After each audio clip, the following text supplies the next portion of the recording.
Millions of people start their day with a large cup of coffee. What happens to all those coffee grounds, though, when you're done with them? In honor of International Composting Awareness Week, KSHB 41 meteorologist Cassie Wilson learned how recycling your organic waste, like coffee, can be as easy as getting a cup of coffee. Enjoy that with my coffee. From lattes to espressos to cold brews, Oddly Correct Coffee Bar has mastered the art of a cup of joe. But that morning jolt could be in jeopardy. What we do is really dependent upon the planet's continued ability to actually grow coffee.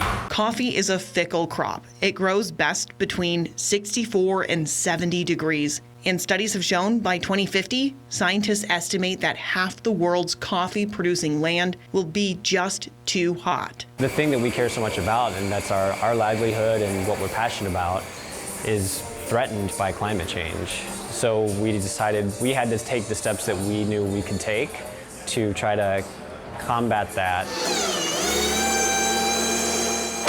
That's where Cassie Can Compost comes in. For commercial businesses, they sign up online, we come out, we get them set up with Casey cans like this one, and we set up their operations and educate their team to get them started. Oddly Correct has composted over 35,000 pounds of coffee grounds since 2019.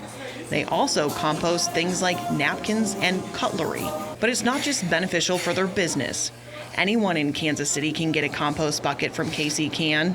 And once it's full, just bring it into a drop-off location. So if you're a busy mom like me and you don't have time for all of the steps of home composting, Cassie Can's got you covered. You can get yourself a countertop can and stop for your morning coffee and do your drop-off all in one shot. What a lot of people aren't aware of is when we send things like coffee grounds to the landfill, in the landfill they get buried and they decompose without oxygen.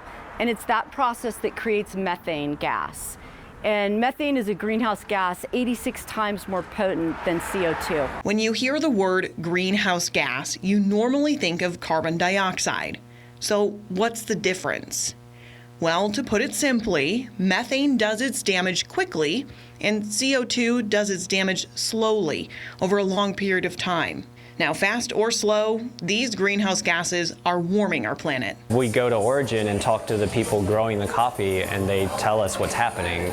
Rains are unpredictable, which means harvest is not as easy to follow, and it's not as easy to pick coffee.